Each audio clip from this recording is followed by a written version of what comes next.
Здравствуйте, дорогие друзья! Сегодня у нас 12 сентября, вторник. Сегодня Палата представителей Конгресса США после длительного отпуска приступила к работе. И первым делом, прямо с утра, спикер Палаты Кевин Маккартни объявил о начале процесса изучения возможности начала процедуры импичмента в отношении президента Байдена. То есть прошу вслушаться в эту формулировку. Речь не идет о начале импичмента. Речь идет о начале изучения возможности импичмента. То есть я не знаю, как президент Байден, я думаю, из этого ничего не выгорит, потому что доказать это невозможно. Для того, чтобы доказать и объявить импичмент Байдену, нужно будет доказать, что его сын Хантер в сговоре договорился с отцом в том, что он будет брать деньги с иностранных представителей, а за это папа будет оказывать им всевозможные услуги. Доказать это практически невозможно. Ну так, реально. Но, значит, сам Маккартни попал, потому что, значит, я вам рассказывал, что его избрали на эту должность, которую он очень хотел, с преимуществом всего в несколько голосов. Для этого он опутал себя обещаниями меньшинства республиканцев в Палате представителей. Я имею в виду меньшинства. Это вот эта группа из 218 конгрессменов, конгрессвуменов, которые являются ярыми приверженцами Трампа. Трамп настаивает на вот этой процедуре. Это ему нужно как месть за 2 импичмента, которые он претерпел со стороны демократов. Ну и опять-таки шансов практически никаких. Более того, существует вероятность, что начало процедуры импичмента расколет республиканскую партию, потому что значительное количество республиканцев, и прежде всего в Сенате, они против этого, потому что они опасаются за исход предстоящих выборов. Дело в том, что в значительном количестве штатов, так называемые свинговые штаты, или штаты, в которых исход голосования практически предсказать сейчас невозможно. То есть чаша весов может качнуться как в одну сторону, как в другую. И вот там есть опасения, что вот такое, как называется, вульгарное проведение, без всякого шанса на успех импичмента в отношении Трампа приведет к обратному результату. И в этих штатах победу получат Байден и демократы. Короче говоря, поэтому-то и было объявлено Маккартни хитрый ход конем. Начало изучения. То есть он мог бы сразу сегодня или завтра поставить на голосование в палате вопрос среди республиканцев. Там, будем проводить импичмент или нет. И сразу стало все ясно. Так он хочет оттянуть этот вопрос, замурыжить его в бюрократической процедуре. Ну и посмотрим, как это будет на самом деле. Ну, как я вам обещал, то есть писку-визгу со стороны трампистов, маговцев, которые совпадают с теми, кто является врагами Украины, в частности, в вопросе о предоставлении, вернее, не предоставлении помощи дальнейшей. Посмотрим, что будет дальше. А тем временем, как вы знаете, северокорейский лидер Ким Чен Ын прибыл на встречу с Путиным. Рассматривая возможное содержание переговоров между этими двумя изгоями рода человеческого, во-первых, американские аналитики обращают внимание о том, что возникает своего рода ось 2 изгоев рода человеческого или 2 маргиналов современного мира, Путин и Ким Чен Ын. Так низко Россия и ее предшественники, Советский Союз, там и дальше, никогда, по-моему, не падали. То есть вот кремлевские пропагандисты иногда изгаляются в шутках, что Украина не является независимым государством, то есть она зависит от Соединенных Штатов, Европы, но бог с ним, можно пережить зависимость от крупнейших экономик, самых крупных политическом, военном смысле, экономическом государств мира. Но попасть в зависимость, причем экзистенциальную, нехватка боеприпасов и необходимость их получить из Северной Кореи – это экзистенциальный вопрос современной путинской России. Так вот, попасть в такую зависимость от Северной Кореи – это дикость. И вот чем Путин войдет в историю когда-нибудь, то, скорее всего, вот это запомнит надолго. Что будет составлять существо переговоров? Предполагается, что Ким постарается выбить из Путина по максимуму экономическую, продовольственную и медицинскую помощь. Причем вот эти три вещи, которые Северная Корея, они необходимы отчаянно. Во всех трех областях страна находится в ужасающем состоянии. Второе. Ким и его папа и дед еще со времен основания независимой КНДР успешно разыгрывали карту между Пекином и Москвой, склоняясь иногда то в ту, то в другую сторону. И, видимо, как предполагают эксперты, Ким собирается разыграть эту же карту на этот раз. Дело в том, что отношение к Северной Корее со стороны Пекина в последнее время испортилось, существенно испортилось. Не просто охладело, а испортилось. Товарищу Си и его соратникам надоели вот эти все фокусы этого толстяка, рокетмена, как его назвал в свое время Трамп. Его шаги, которые... То есть он живет за счет фактически Китая и в то же время пытается изобразить из себя независимого, крупного государственного лидера современности.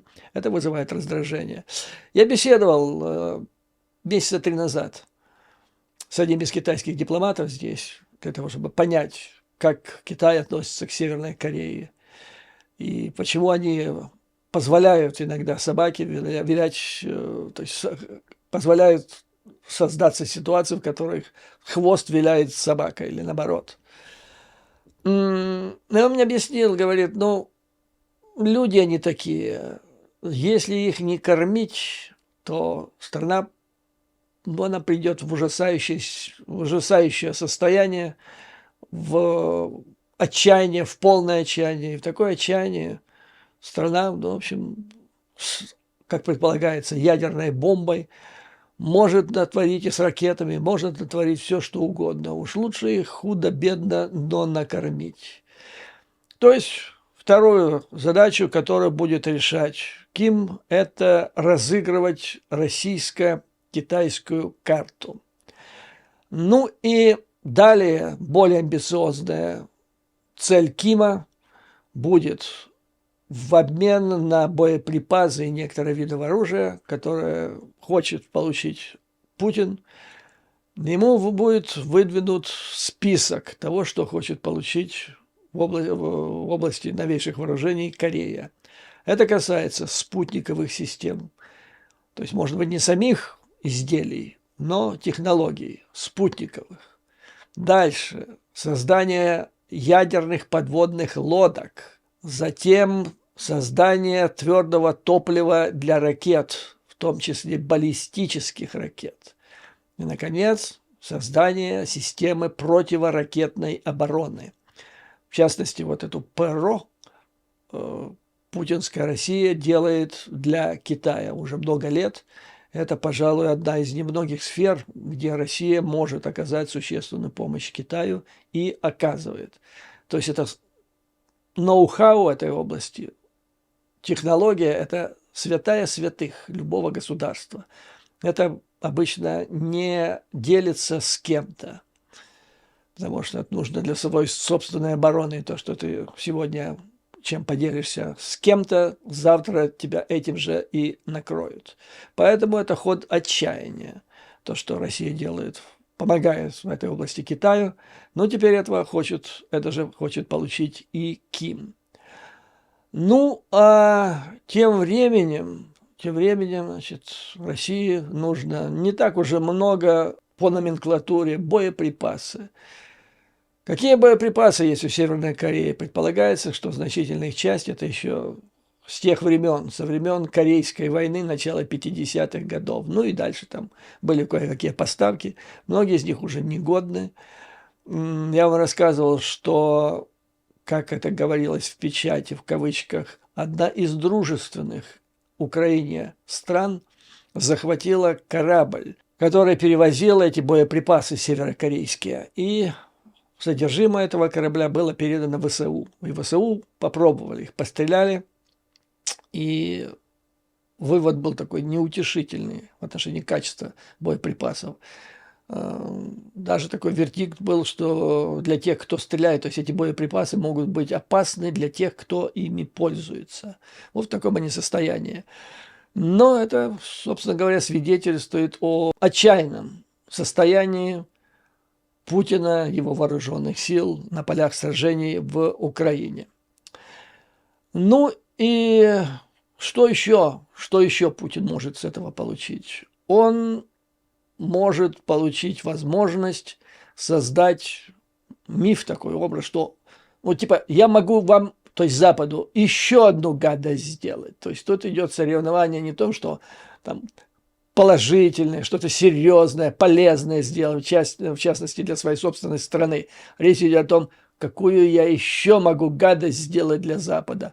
Ну вот, еще одна гадость. Помимо Европы, гадость, помимо Европы, имеется в виду агрессия против Украины, еще одна гадость – расширение отношений, в том числе в военно-технической области, с Северной Кореей в Азии, а там через Тихий океан, Лос-Анджелес, Сан-Франциско и так далее. То есть специалисты по гадостям два собрались и будут решать свои вопросы. Тем временем аналитики американские рассматривают вопрос. Все же это происходит на фоне, более широком и серьезном фоне оси, как сейчас уже говорят, оси Россия-Китай. Причем при этом предупреждают, что на самом деле союза, альянса, тем более военного, между двумя странами нет. Нет даже... то есть обе стороны подчеркивают, и прежде всего Китай, то есть Россия, Путин сначала пытались пробрасывать в СМИ мысль о том, что мы союзники, но тут же последовал оклик из Пекина неоднократный на самом высоком уровне. Мы не являемся союзниками. Наши отношения не направлены против кого-то.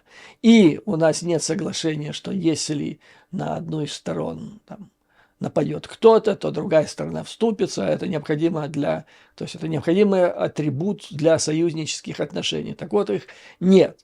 Что есть? В основном есть дипломатическое и политическое сотрудничество. И наиболее яркой формой этого являются вот, танцы с бубнами. Недавно были на G20, потом БРИКС и ШОС. То есть Китай столкнулся с первых месяцев российской агрессии и в значительной степени из-за этой агрессии столкнулся с тем, что Соединенные Штаты начали сколачивать по всему миру сеть блоков, направленных против Китая, а Китай – одно одиночество, никакого союзника. Вот, кстати, для этого-то Путин и нужен, как чемодан без ручки. Он хоть и не союзник, но хоть что-то, а так вообще ничего нет. Но потом пошло усиленными темпами работа вокруг БРИКСа, ШОСа, прием туда новых членов.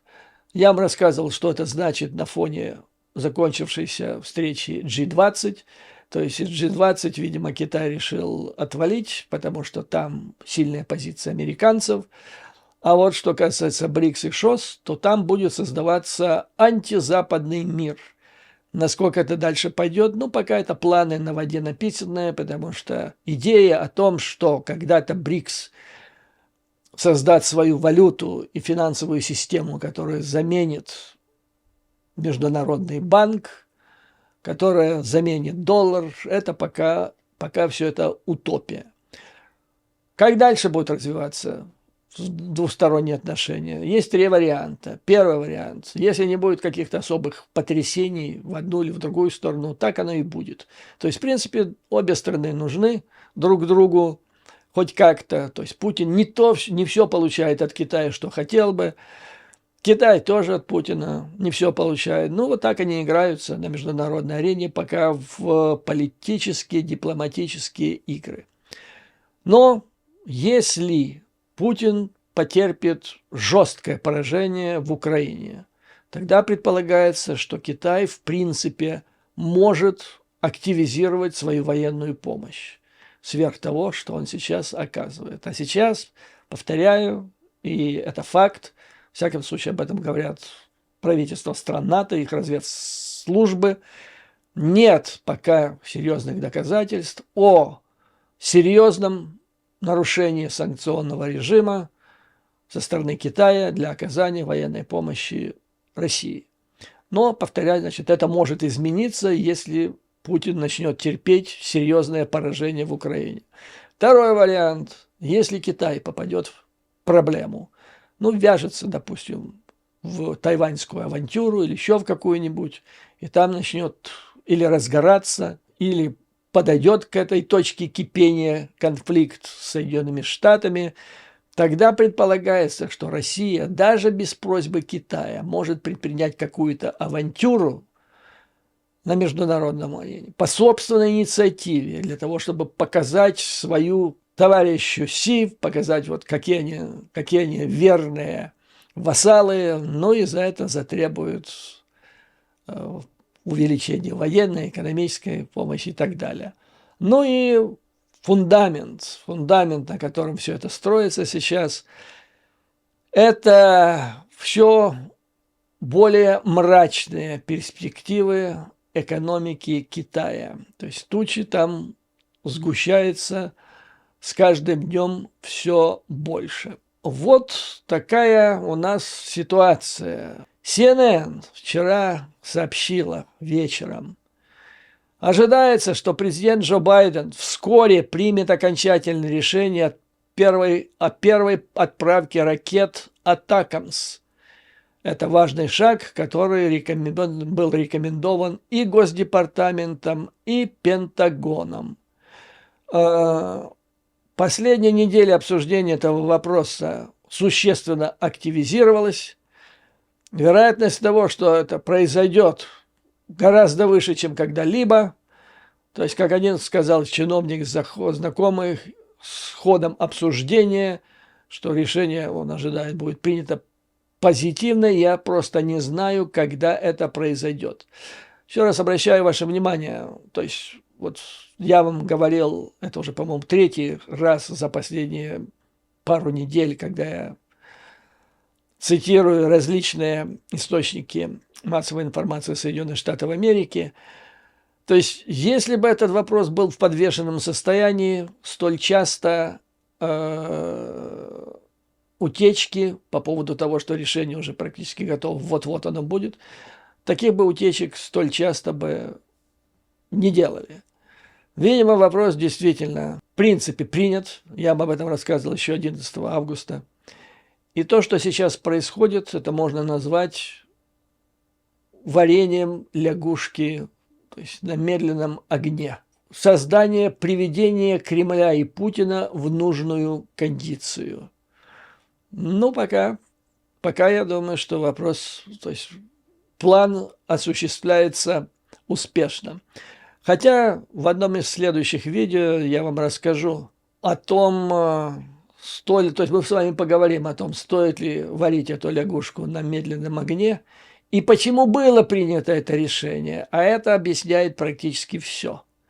Практически все. То есть мы с вами поговорим о одной из самых крупных военно-политических ошибок Запада в целом, скажем так, НАТО в целом и Соединенных Штатов в частности, включая их разведсообщество, о оценке потенциала, реальных намерений Кремля.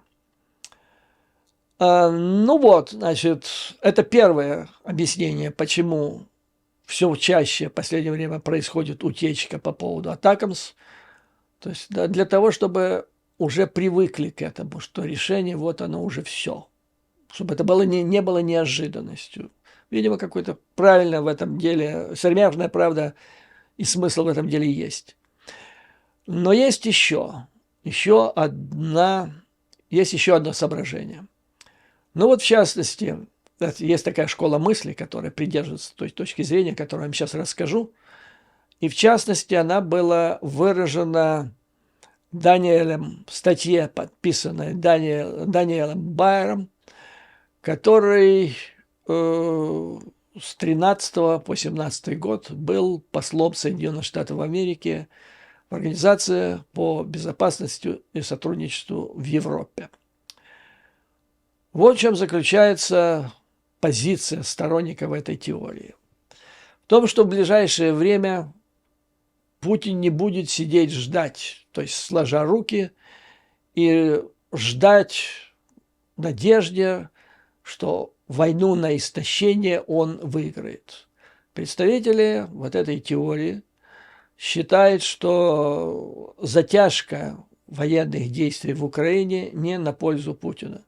Но тут и экономические проблемы, тут и мятеж Пригожина, который показал, что трещины в системе внутри страны есть там, где их не должно, по идее, было быть вообще.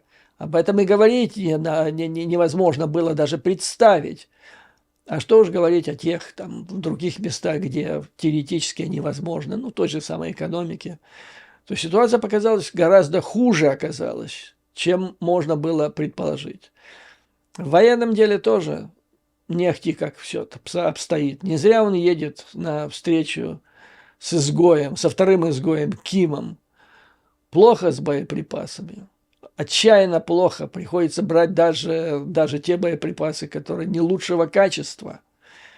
Потому что другого варианта, альтернативы просто нет. Проблемы с живой силой, с личным составом.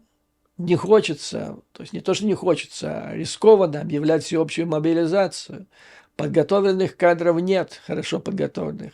Качество вооруженных сил, оно не улучшается. И поэтому предполагается, что в связи с этим, то есть они могут из Кремля посылать сигналы, что у нас все нормально, нам не надо никакие переговоры. И, кстати, я это заметил, заходя в 6-ю палату для замера там температуры, что последнее время, ну просто как очевидно, они начали кампанию донесения информации, направленной информации, агрессивно, это самое донесение агрессивной информации, что нам не надо переговоры. Ну, не надо, сидели бы, окей, получайте удовольствие, если вам не надо, если у вас все хорошо. Но они же толдычат теперь каждый день, нам не надо переговоров. Как раньше они кричали про использование тактического оружия, то теперь с такой же частотой они толдычат по поводу того, что переговоры им не надо. И это наводит на мысли, что, скорее всего, дело обстоит иначе. Так вот, есть предположение, что в предстоящий осенне-зимний сезон Путин пойдет на эскалацию ситуации. Эскалацию вот в каком плане. Не на поле боя, не на фронте, потому что там особо эскалировать, поднимать градус противостояния, напряжения у них сил нет. Он может усилить удар по инфраструктурным гражданским объектам, то есть по населению, по мирному населению Украины. Это опять-таки прежде всего удар по системах энергоснабжения, там, где тепло производится, там, где газ идет, в общем, жизненно необходимые логистические системы для того, чтобы попытаться нанести удар по душам, как вот говорят, как пишет этот Байер, по душам украинцев, чтобы способствовать усилению деморализации среди населения. чтобы воспрепятствовать или как-то внести раскол в единство украинского народа, в его решимость вести борьбу до победного конца. То есть предполагается, что удар будет нанесен вот по самому главному, от чего зависит победа, по моральному состоянию украинского народа. Ну и в связи с этим делается ряд рекомендаций, что должен сделать Запад для того, чтобы воспрепятствовать этому. И тут вот как раз появляется Атакамс, потому что первым пунктом идет, нужно послать сигнал, недвусмысленный, совершенно понятный даже идиоту, что если Кремль предпринят такие действия, то Украине будут поставлены те системы, которые раньше еще не поставлялись, плюс будут сняты ограничения на использование уже тех систем, которые уже были переданы в Украине. Речь идет, вы понимаете о чем, о том, что такие ракеты, как Storm Shadow, Scalp, теперь будут переданы Атакамс. Если раньше ставилось, вы знаете, условие о том, что они будут применяться только на территории Украины, Крым считается территорией Украины, естественно. Так вот, значит, эти ограничения будут сняты. И, возможно, они будут не сразу сняты, а постепенно. То есть это как партия будет. Если Мордор наносит удар око за око, зуб за зуб при помощи западных этих высокоточных и дальнобойных видов оружия, наносится пропорциональный удар по территории Российской Федерации. Око за око, зуб за зуб. Затем для осуществления вот этих ударов Запад должен будет обеспечить ВСУ всеми необходимыми сведениями разведывательного характера в плане обнаружения целей и наведения на эти цели. И третий важный шаг, который рекомендуется предпринять Западу в ожидании или для предотвращения вот возможной эскалации со стороны Мордора, это начать процесс изъятия замороженных счетов Российской Федерации, которых насчитывается на сумму примерно 300 миллиардов долларов, с целью их передачи Украине для поддержки. Причем рекомендуется делать это следующим образом. Не сразу все, и не сразу в большом количестве, а начать с количества, ну, допустим, сумм, допустим, в 20 миллиардов в каждом пакете. Таким образом, значит, Москва должна понимать, ну, если не сразу все отдаются Украине, а отдаются Западом, отдается там 20 миллиардов, то у Москвы может возникнуть иллюзия, что все остальные, если Москва снижает уровень эскалации, уровень ударов по Украине, тогда, может быть, остальные еще могут стать предметом переговоров и так далее. То есть, опять-таки, варенье или кипячение, варенье лягушки на медленном огне. По 20 траншей миллиардов каждый раз с предупреждением. Еще раз так поступите, еще больше отдадим Украине. Ну и так далее. И помимо того, чтобы передать вот эти 300 миллиардов, наконец-то объявить официально, формально о создании международного крупного фонда восстановления Украины после победы, после окончания военных действий. Что-то типа плана Маршалла 21 века. И вот предполагается, что вот эти три меры, которые могут поспособствовать сдержанию России на предстоящий осенне-зимний период.